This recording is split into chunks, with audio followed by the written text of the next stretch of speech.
আসসালামু আলাইকুম প্রিয় নবম ও দশম শ্রেণীর শিক্ষার্থীরা। আজকের ক্লাসে আমরা অনুশীলনী 3.5 এর 35 নম্বর অঙ্কের সমাধান করব। আগের ক্লাসে তোমাদের 34 পর্যন্ত প্রত্যেকটি অঙ্কের সমাধান বুঝিয়ে দিয়েছিলাম।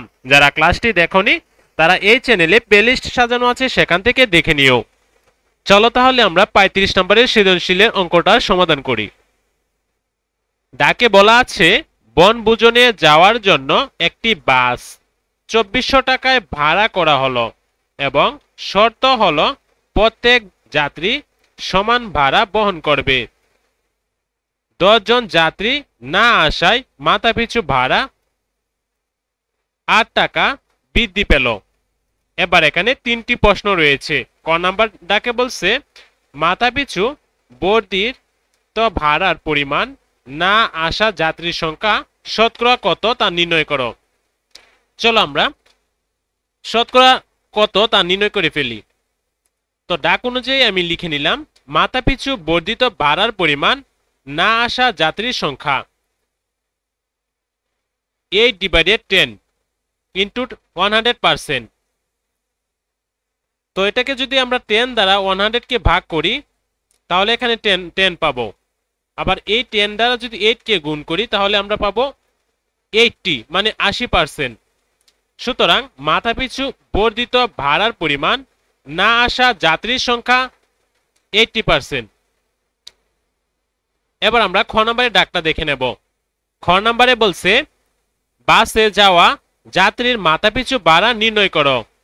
বাসে যাওয়া যাত্রীর মাথাপিছু ভাড়া, মনে করি আগ্রহী যাত্রীর সংখ্যা x জন, কারণ আগ্রহী যাত্রীর সংখ্যা ডাকে উল্লেখ ছিল না, তাই আমরা x ধরে নিয়েছি, এবং মাথাপিছু বাস ভাড়া q টাকা। সুতরাং মোট ভাড়া qx টাকা। প্রকৃতপক্ষে বাসে যাত্রী যায় x-10 জন এবং মাথাপিছু বাস ভাড়া q+8 টাকা। এবার মোট ভাড়া হবে q+8 ইন্টু x-10 টাকা। এবার শর্ত মতে যদি আমরা লিখি qx equal q+8 into x-10, এটা হচ্ছে 1 নং। qx ইকুয়াল 400, এটা হচ্ছে 2 নং। তো 1 নং সমীকরণ হতে পাই 1 নং যে সমীকরণটা ছিল সেই সমীকরণটা এখানে আমরা গুণ আকারে লিখে নিলাম। q দ্বারা x এবং 10 কে গুণ করে নিলাম এবং 8 দ্বারা x এবং 10 কে গুণ করে নিলাম, তাহলে পাবো qx minus 10q plus 8x minus 80। এবার নিচের লাইনে দেখো qx প্লাস 8x লিখে নিলাম minus qx equal 100q plus 80।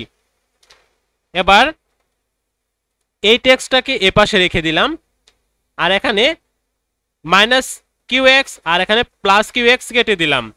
এ পাশে ছিল 10q প্লাস 80, এখান থেকে আমরা 10 কমন নিতে পারি। 10 কমন নিলে এখানে একটা q থাকে আর এখানে 8 থাকে, তো q প্লাস 8 লিখে নিলাম ব্র্যাকেট দিয়ে। এবার যেহেতু 8 গুণ অবস্থায় আছে x এর সাথে, তাই 8 কে আমরা ভাগ দিতে পারি 10 ইন্টু q প্লাস 8 দ্বারা। তো ভাগ দিলে এখানে আমরা পাবো 4 দুগুণে 8, নিচে 4 হবে, আর এখানে 5 দুগুণে 10, এখানে 5 হবে।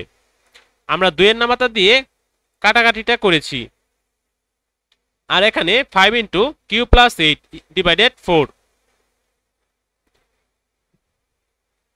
তো 2 নং সমীকরণে x equal 5 into q plus 8 divided 4 বসিয়ে পাই। তো এবার q ইন্টু, এবার 5 দিয়ে q কে এবং 8 কে যদি আমরা গুণ করি, আবার নিচে 4 ইকুয়াল 2400 লিখতে পারি। তো এবার q দিয়ে যদি আমরা q কে গুণ করি তাহলে হবে q স্কয়ার প্লাস 8 দ্বারা q কে গুণ করলে হবে 8q, আর এখানে 5/4 ছিল, এটাকে আমরা এ পাশে নিয়ে আসলাম, তাহলে সংখ্যাটি উল্টে যাবে, 4 উপরে চলে যাবে, 5 নিচে থাকবে। তো q স্কয়ার প্লাস 8x না 8q ইকুয়াল কাটাকাটি যদি করি আমরা তাহলে এখানে পাবো 1920। এবার এটাকে আমরা এই পাশে নিয়ে আসবো মিডল টার্ম করার জন্য, তাই লিখে নিলাম q square minus plus 8q minus 1920 equal 0। তো কিউ স্কোয়ার মাইনাস এটাকে যেহেতু আমরা ভাঙাতে পারছি না এই দ্বারা, তাহলে আমরা 40 ইন্টু 48 কে একত্রে গুণ করে নেব। যদি গুণ করে দেখি আমরা এটা পাই, তাহলে আবার এটাকে আমরা 8 মাইনাস করে লিখে নেব। তো মাইনাস 40q লিখে নিলাম প্লাস 48q। এবার প্লাস থেকে যদি মাইনাসটা বাদ দেই আবার আমরা 8q পেয়ে যাব, মাইনাস 1920 ইকুয়াল 0। এবার প্রথম দুইটি থেকে আমরা কিউ কমন নিতে পারি, আর এখানে একটি কিউ থাকবে আর এখানে থাকবে 40, কিউ মাইনাস 40 প্লাস এই যে প্লাস বসানো হয়েছে 48 বসানো হয়েছে 48, আর এখানে 1920 থেকে আমরা 48 কমন নিতে পারি, তাই 48 লিখেছি। এখানে কিউ ছিল বসিয়ে নিলাম, মাইনাস 48 দ্বারা এটাকে ভাগ করলে 40 পাবো ইকুয়াল 0। তো কিউ মাইনাস 40 লিখে নিলাম, আর ব্র্যাকেটে কিউ প্লাস 48 লিখে নিলাম ইকুয়াল 0। হয় q minus 40 equal 0, q equal 40, অথবা q plus 48 equal 0, q equal minus 48।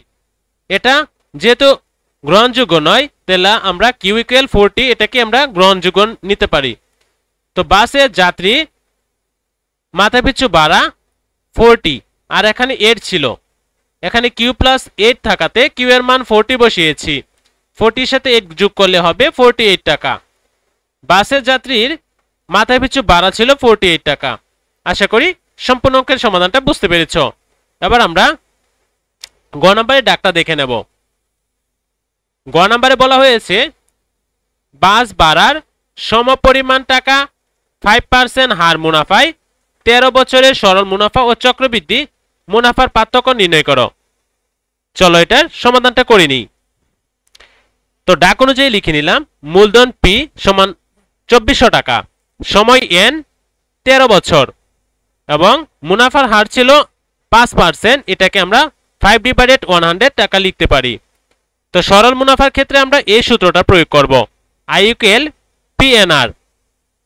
তো পি এর মান ছিল এখানে 2400 টাকা বসিয়ে নিলাম, এন এর মান 13 বছর বসিয়ে নিলাম, আর হচ্ছে 5/100 মানে 5% কে আমরা এভাবে লিখতে পারি। এবার যদি কাটাকাটি করি এখানে এই শূন্য দ্বারা এই শূন্যকে কাটাকাটি করি, তাহলে 24, 13 আর 5 যদি গুণ করে নেই তাহলে আমরা 1560 টাকা পাবো।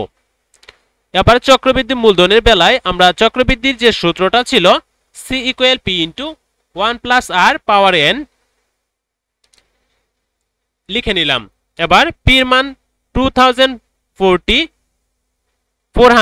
লিখে নিলাম, ব্র্যাকেটের ভিতরে 1 প্লাস আর এর মান 5/100, আর উপরে পাওয়ার এন 13 লিখে নিলাম।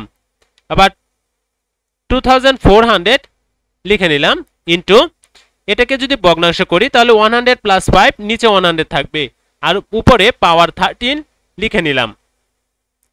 আবার নিচে 2400 লিখে নিলাম ইন্টু 100 এর সাথে 5 যোগ করলে হবে 105, আর নিচে 100, আর এখানে পাওয়ার 13 লিখে নিলাম। এবার এটাকে পাওয়ার করে 2400 এর সাথে গুণ করলে পাবো 4525 ইন্টু 56 টাকা। তো মুনাফা চক্রবৃদ্ধি মুনাফা সি মাইনাস পি, সির মান হচ্ছে 4525 ইন্টু 56 মাইনাস পির মান হচ্ছে 2400 টাকা। এটা থেকে আমরা যদি 2400 টাকা বাদ দেই তাহলে আমরা পাবো 2125.56 টাকা। সরল মুনাফা ও চক্রবৃদ্ধি মুনাফার পার্থক্য যদি আমরা বের করি তাহলে এই টাকাটা থেকে যদি আমরা এই 2125.56 টাকা থেকে যদি 1560 টাকা বাদ দেই তাহলে আমরা বিয়োগ করে পাবো 565.56 টাকা। সরল মুনাফা ও চক্রবৃদ্ধি মুনাফার পার্থক্য 5565.56 56 টাকা। তো আশা করি এটার সমাধানটা বুঝতে পেরেছ।